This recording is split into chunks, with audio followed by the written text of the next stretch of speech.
Game week 3 of the Premier League is done, and it's time for an international break, said like one person. Like, honestly, what is the point? Welcome back to West Ham on Official. Hope you are well. It's the final game week. We got a week off next week. For Everton, it's needed. For Southampton, maybe as well. But for most, it's just a bit of an inconvenience. It's our final Premier League run show for a couple of weeks, and the crew are with me. Sean and Josh, how are we, gentlemen? Not too All bad. good. Good stuff. Good stuff. I see you joining us in the chat. Darren, thanks for joining us. Hope you're well. Lawrence as well. Now, happen you mentioned FPL. I am going to mention it because I'm actually doing quite well for a change. So we'll do a little bit of an update every now and then. Sean, you are, so there's 69 in our league. Sean, hazard a guess where you are? 64. No, you're 34th. So you're sort of middle of the road. I think I had a bad week this week, didn't I? Yeah, just 48 points picked up this week. And then we move up. Josh, you were ahead of me coming into this game week, but you slumped down to 17th with 201 points. And I, for once, am on top with 217 points. Fulkrug's Flyers are on one, even though Fulkrug is not remotely flying in any way, shape or form. So, yeah. I'm going to gloat because it won't last long. Josh usually wins these things, so Josh will be back up ahead of me before long. But that is our Fantasy League update. And Larry, you're mid-table as well. Josh is on fire. Hang on, hold your horses. I'm above Josh here. Let's get this right, first of all. Right. Only 7 weeks till the next international break. Michael, I hope you are well. We will start at the Emirates. And Josh will come to you first. Red card, yes or no? I'm sure Sean will have something to say about this as well. Listen, I've got no love lost for the fella. We all know that. I laughed when I saw it, but you know what? When I watched it, I thought it's a bit harsh, to be honest. But it is what it is. Arsenal won, Brighton won, overshadowed by the red card. Josh, your thoughts? Yeah, I think I was coming straight to red card. I think I definitely think it was a bit harsh. Like, it's a problem that we always seem to come across, just the inconsistency of it all. I think we've seen a few times the referee just let that go, or because if another player goes down like that, even if they kick the ball, I would let it go. But I just think as well, it's not just the consistency in this one, it's like just the rules in general. So he can sort of trip him up, but then Rice just knocks the ball away about 2 yards, and he gets a second yellow for that, when the other fella can just trip him up, which I don't know, maybe it was play acting a bit, but I don't know, I just think the rules are a bit silly to get a second yellow for that, just for knocking the ball away about 2 yards. So I definitely get why they're frustrated, but it was quite funny to see Arteta fuming on the sideline again. But yeah, I think it was definitely a bit harsh. And first half, Arsenal, they were by far the better side. They had quite a few chances, and then the game changed after that. Brighton probably had enough chances to win the game and end up getting a point, but Arsenal still had a few chances on the break. Kai Havertz missed a couple, but yeah, I think second half Arsenal still about 20% of the ball. It was just all Brighton, and I think they'll be glad to come away with a point at the end because it was just all Brighton second half.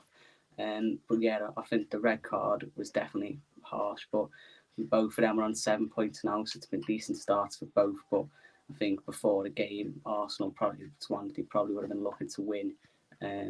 Although, considering you had 10 men for the most of the second half, I think they'll be happy with the point in the end. Yeah, it's split opinion. Sure. Now, one thing I'm going to say before I let you have your say on it is that I don't think there'd be as much uproar about it if we've seen consistency throughout, because I've seen games where the ball's been kicked away and the ref just sort of looked and went, "Don't do it again." It's not been ultimately the whole way through been yellow card, that's it, if you kick the ball away. It's sort of when it suits them. And then they've took it to the extreme here and it's caused backlash. Some ex-referees have said yes, some ex-referees have said no. I thought it was a bit harsh, and I think a little bit of common sense in that situation probably should have prevailed. What did you think?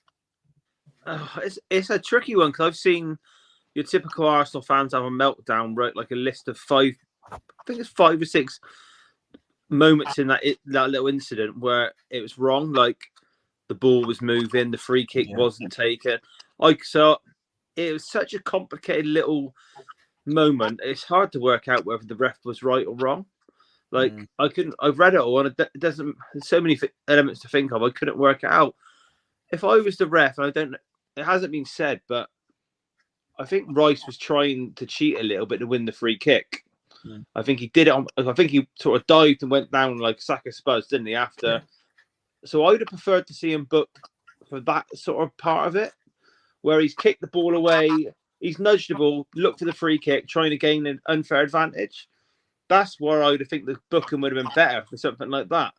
But he's, in all fairness to him, he's come out and said it. Rice himself said that that's the laws and it was right. So I don't know if he's just done that to take the moral high ground or not. He's very well media trained, Rice. He's very well media trained. He's obviously been told to say that. But yeah. With what Josh just said, they'll be happy with the point. I don't think they will be happy with the point whatsoever with 10 men.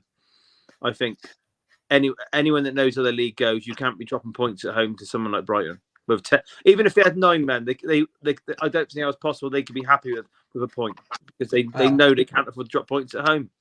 I think there'll be an element of frustration for how it all sort of boiled over and didn't materialise as a 3 point. Yeah, look, they'd have wanted 3 points going into it, there's no doubt. And you can't drop points at home.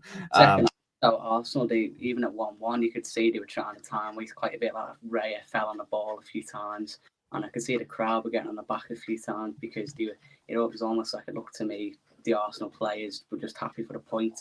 They've been told by Arteta just to take your time and to be happy to get away with a point. That's what it looked like to me, that the team wanted a point. But I'd say before the game, the fans would have definitely looked at that after beating us away from home last week and thought, home game, you've got to win your own games, and did want the 3 points. But I just think being with 10 men for the majority of the half, I thought they were quite lucky as well, second half, to come away with it. So I think probably would have taken it, but the fans were definitely getting the backs a few times, I could see. No, I think that's fair.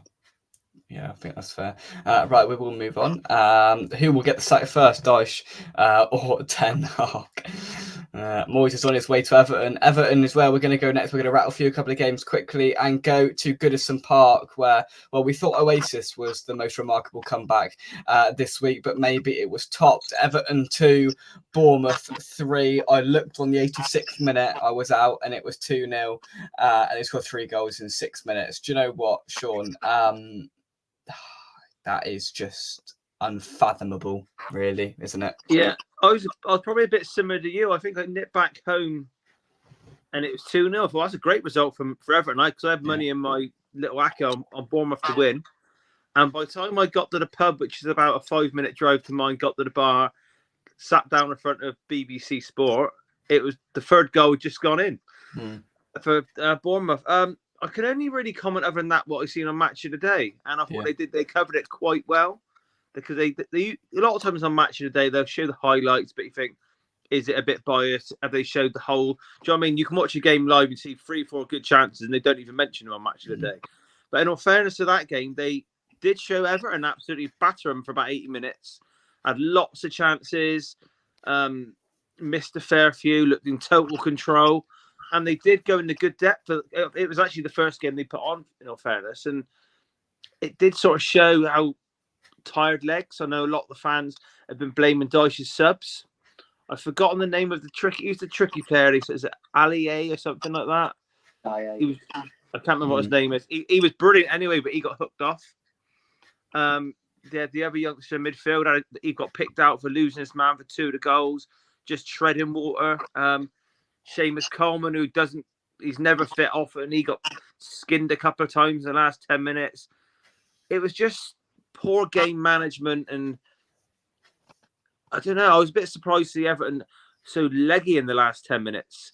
I know it's a bit of a strange season with another Euros and all that, but they just went to pieces, and I think it was a lot of it down to mismanagement, positional, and probably taking off the wrong bodies.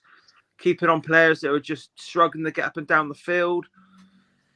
But that is a body blow for Everton. Because obviously last week I told you how poor and lacking fight I thought of Everton at my place. And obviously Everton were good for 80 minutes. But to then just let themselves down, probably more of concentration and fitness. That's 2 very, very basic things that you shouldn't let yourself down with at this elite level. If it was non-league, you might expect it. But I think that's quite amateurish to have 3 or 4 on the field who are really struggling to get up and down. Even back this early got- on in the season, though, this feels like a really significant Yeah, it moment for does. Everton. I can't remember who the left back was. I think it was Coleman right back. Seamus It's highlighted that Coleman. the left back. It was 2-2, and the left back is up attacking, trying to almost get the winner for Everton, and he doesn't get back. And Sinisterra, he's just lingering in the left back's empty hole, and it was real amateurish stuff. Do you know what I mean? And like I said, they even highlighted. Can't even remember who's the youngster in midfield that begins with L. Probably better names than me. Quite a long name. Josh.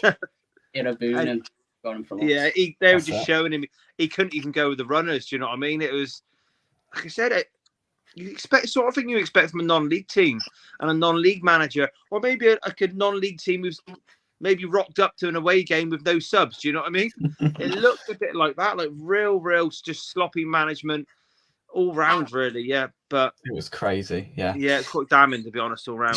Just one of those mental occasions. Look who's back, Terry Newsham. I hope you are well. Hope you had a nice holiday. Back from a holiday longer than one of yours. Well, I'm not part of the holiday contingent anymore. I've been removed from it, so you can take me out of that, Terry. Completely. Hope you're well, mate.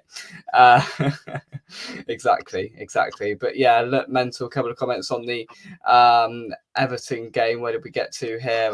Not sure, because we don't have the management structure to make a decision. It feels like, as I said, this early on in the season, this feels like a really big sort of moment for Everton. And yeah, 2-0 up, sailing, 10 minutes to go, and to lose it, it's just suicide, isn't it, really? Let's go to the King Power next. Leicester 1, Aston Villa 2. Josh, it's all yours. Yeah, I said last week, I think I've said that we probably play worse this season and win, and I think straight away, a week later, we already have. And I thought it was just a really dogged performance, and it was just not the classic Emery performance. Like we control the game, like the tempo slow.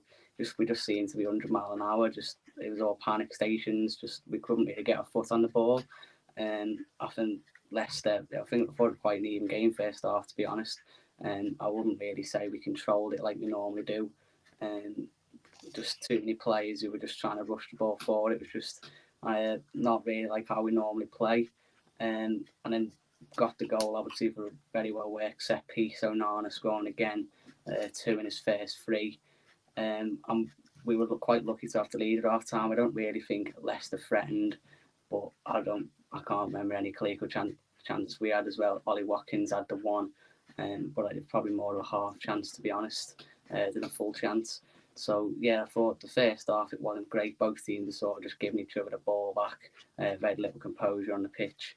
And then into the second half, it was the same again. I think they had us rattled at one point, but then we needed that second goal, and I think the subs, a bit like in the West Ham game, at the right time, done the business.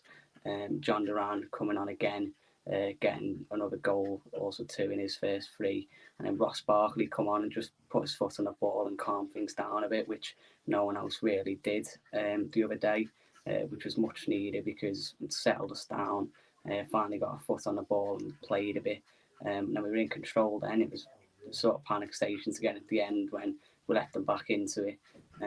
But yeah, I thought Barkley coming on had a bit more control into the middle of the park. When Onana went off, and then even Tielemans sort of controlled it last 15 minutes then, and that saw us through.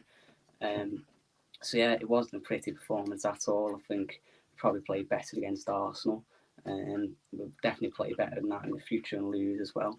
But you take them, away at a newly promoted team's ground. Newly promoted teams are usually always a lot better at the start of the season when the crowd get behind them and they're up for it, and they can be hard grounds to go to this early on in the season.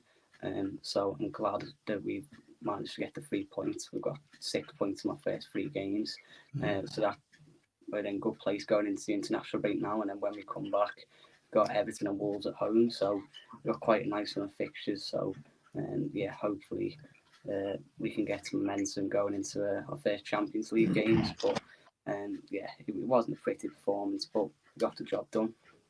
An exciting day, nevertheless, or a couple of days of the Champions League draw and everything else for Villa. Pivotal to get back to winning ways as well, and they have done just that. Let's take some comments before we go on to the West Ham game. Where did we get to? Did anyone see the Leicester fan giving Duran the iron sign after his goal? I didn't, but that does sound rather funny. Got another holiday in 7 weeks and 5 days. Yeah, well, I'm not going. I'm going to Nottingham Forest away, hopefully. And I know where I'd rather be, on a cruise or at Nottingham Forest away.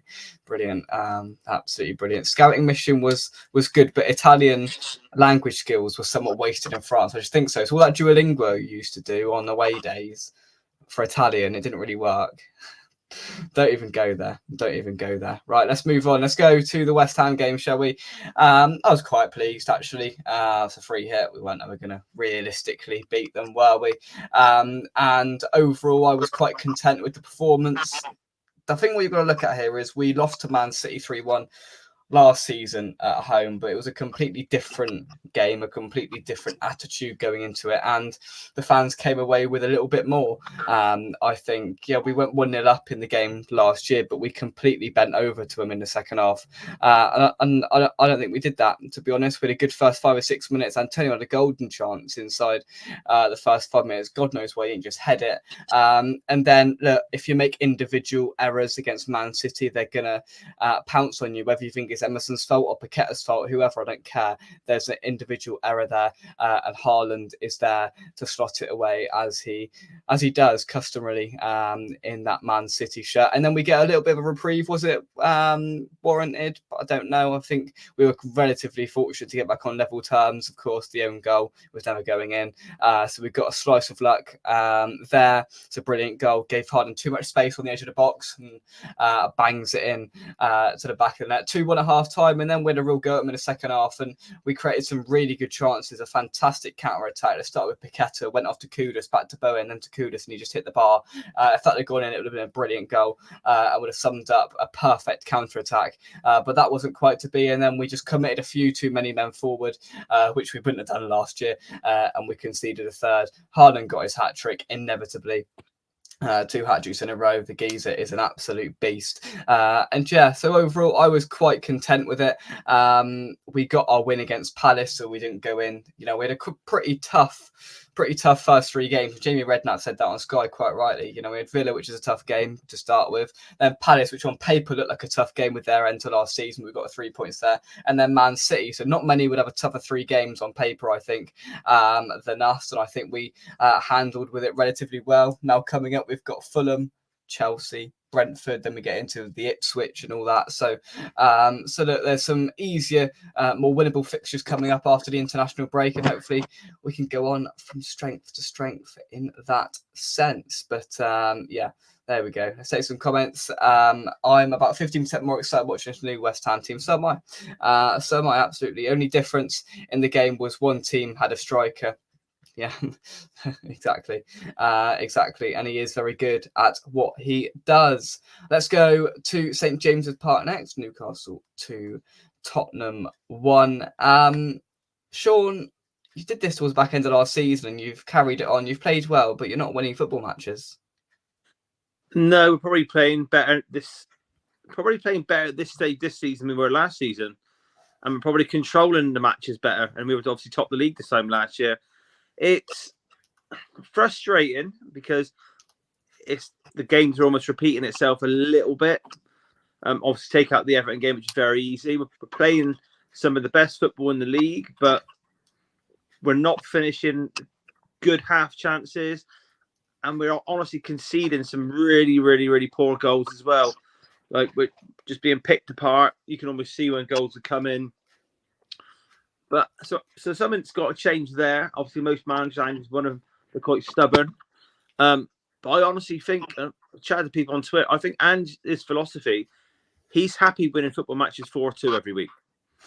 Now, if you don't score 3 or 4, we always look like conceding 1 or 2. It's not necessarily sustainable. There's a couple of little things that niggled me. Like, I don't know whether there's more to it. Like, Solanke got injured mid-game. And he played 95 minutes, didn't come off. We haven't seen him for 2 weeks. He finished that match. He apparently picked up the knock versus Leicester. Van der Ven turned an ankle last week. mid-game versus Everton. I think we're 1-0 up. It's Everton. We didn't need to keep. He stayed on.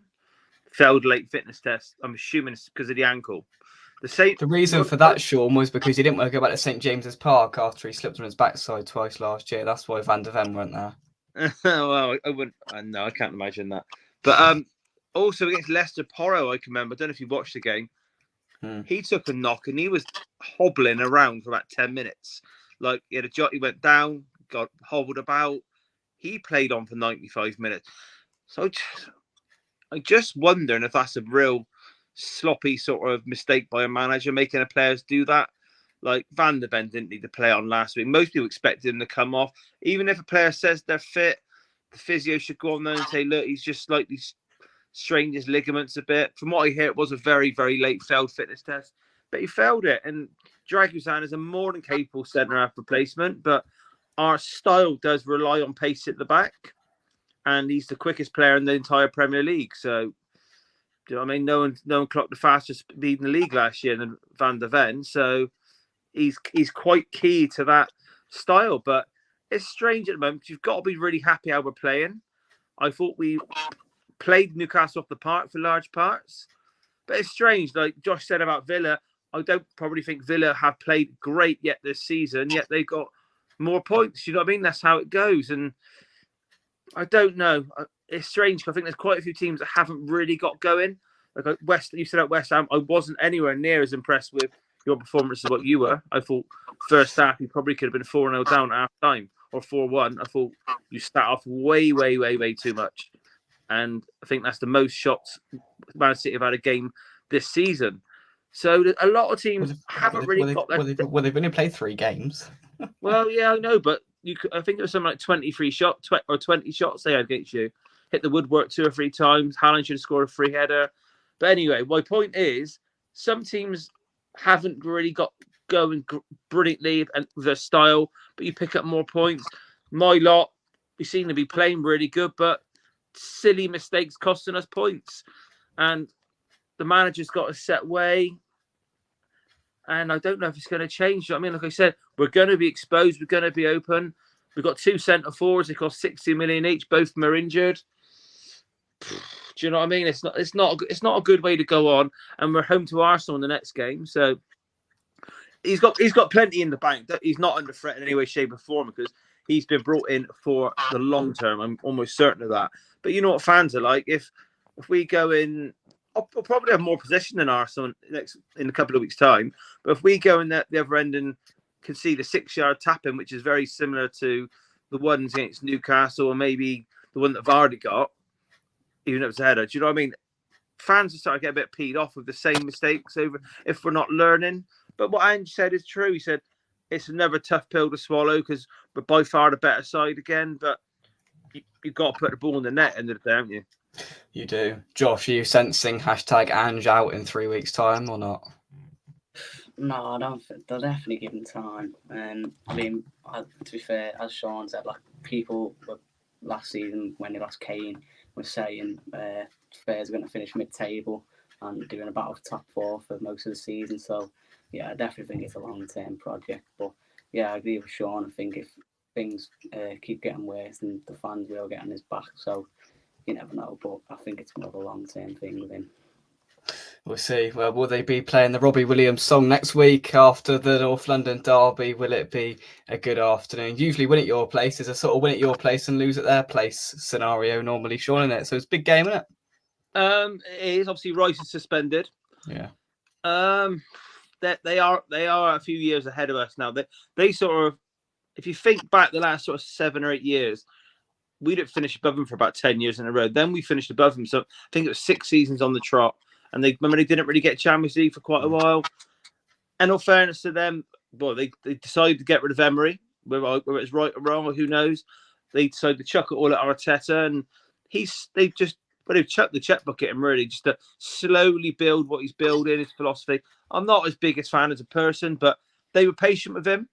Just like Liverpool were quite patient with Klopp at the beginning. They give him a couple of years to get his sort of ways across, his bodies in. But they are a few years ahead of us. So the main thing we did in our transfer window just gone. We didn't really cover it on the show. was clear out about 11 or 12 of bad signings. Do you know what I mean? We got rid of your Ndombele, your Lo Celsos, your Joe Rodens, your Lo Celso, Højbjerg, whether you rate him or not, he's gone as well. Do you know what I mean? Davinson Sanchez went last January. Perisic would come in. Eric Dyer, he was finally sold to Bayern Munich for 4 million. Was he still on the books, Eric Dyer? He went on loan to Bayern Munich in January with an obligation to buy after something like 10 appearances. So they had to, you know what Daniel Levy's like, he'll chuck him some kind of, you've got to pay 4 million. I think we sold him for 4 million, but he would have been a free agent that summer, the sort of summer we just had. So yeah, we cleared off 40 million in wages, and it was a period where we bought a lot of players unsuited to the Premier League.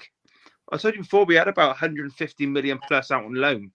Do you know what I mean? It's like, they've done that, and obviously we've reinvested spent a lot of money on 3 teenagers who are very highly thought of. So we're doing that sort of rebuild a little bit like what Arsenal might have done about 6 years ago when Arteta was sort of giving the reins a little bit. Do you know what I mean? So I take a draw at home to Arsenal any day of the week at the moment because it's probably a nice 1-1, showing a bit of fight in defence is probably what we need a little bit. Will be a good game. Right, that's enough Tottenham coverage to at least Christmas now. Let's go to Old Trafford. Manchester United 0, Liverpool 3. I always enjoy this game because you know you're going to get Carragher and Neville on commentary, and you know they're going to wind each other up. And once again, Carragher had the last laugh. Different manager, nothing really new in this derby. Josh, it was utterly embarrassing from a Manchester United perspective, wasn't it? Yeah, the thing is, United, I've said it a few times, I just still don't see the identity with them. I just don't see the style of play at all. I think the best thing that could have happened was United winning the FA Cup. So Ten Hag kept his job. Because to be honest, under him, I think the finishing is 4th, and I think that's the very highest they're ever going to finish under him. Because no matter what players you give him, I just don't see the style of play. Like you think that they finally sort of done the right thing in the window now, going down a younger route, signing players like Xerxes, Mazraoui, Ugarte, instead of just signing big names like your Varans, your Casemiros, Ronaldos. The last few years, they've finally done the right thing in the transfer window. And there's just still no change. Like, you think maybe you'd have better players, so he might try and, play the way he wants to play. But I just still don't really get what he's trying to do. They just seem to rely on breakaways. And that's sort of the only way of scoring, really. But yeah, they're still wide open at the back. I really don't get what they're trying to do. Casemiro is just finished. He looks like he's running with cement stuck to his shoes. He's been appalling for about 18 months now, and he's still getting picked. But then getting hooked at half time for some 17-year-old Premier League debutant. It's embarrassing, isn't it? I'm not sure if that was necessary, but that's how bad he was first off. And then Liverpool, they just look really good as well. They're so clinical, which cost them last season. Going football. That said, they probably still could have had 5 or 6 yesterday as well. But last season, the main problem was that they didn't take the chances. Well, they certainly look a bit more lethal in front of goal this season. Salah, I think he's got a goal and assist in all of his first 3 games. So he's looking really good this season. Looks like it might be his last, judging by his interview yesterday. But we'll see on that one. Trent as well also looks back to his best. Liverpool look really good, to be fair. I thought they might have a bit of a wobble this season. It's always going to be difficult for a new manager coming in after Klopp's gone. I thought they'd probably be about 4th or 5th, but they look really good first 3 games. Don't think they've conceded a goal yet. It's a lot more possession-based style under Slot than it was under Klopp, and the intensity is a bit less. But I still think they look really good. Not conceded a goal. Look a lot more solid. It seems sort of more controlled under Slot. That's what I'm going to say. Is that there's a more calculated approach to it, and they look really, really good. And Michael says that Liverpool were in second gear. They won 3-0. It could have been 6. They sort of held off in the second half. Also reminded me like a sort of hang on, like we won't embarrass them too much. Like we'll just stick with this. And suppose like could have scored and Salah could have scored again and all the rest of it. But they downed gears once again in the second half. Man United, an absolute embarrassment. Ten Hag, the most delusional manager of all time. It's not happy at Old Trafford. It hasn't been for a long, long time, has it? But there we go. Right, we're into an international break now then, lads. So we get to see the new look England under, what's the new bloke called? I can't remember his name. What's the new bloke? Lee, what's his name? Carsley. Lee Carsley. So that's something to look forward to, isn't it? I often try to my hardest to get into the England games and that, but even this Nations League as well, and I'm not exactly a big fan of that really, and I don't know. I won't go out my way to watch it this weekend. Put it that way. I'm not quite ready to start watching it again. Neither am I. Just not for me. Not for me. Old Trafford's falling down. Ten Hag is something, isn't he? He's a clown, an effing clown. I think is what you're inferring, Terry. But there we go. That is the Premier League Roundup show done for another week. We'll be back after the international break covering the clubs that we haven't covered this weekend as well, because I should imagine Sean's got a nice Chinese on order or something. Usually a Monday night, Sean, isn't it? That was last night, the Chinese. I got to go shopping in a minute. Always got to go shopping. Josh, what's your plan for the rest of your Monday evening? Anything? Not much, to be honest. Back to school on Wednesday. So Wednesday. Oh, I'm Thursday. So we're gonna have a bit more of an early night now.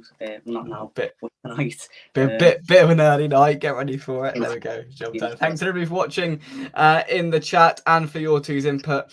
As always, we will see you very, very soon right here on West Ham Official. Come on, Lions. Thanks, Josh. Thanks, Sean, and I'll see you soon. Bye bye.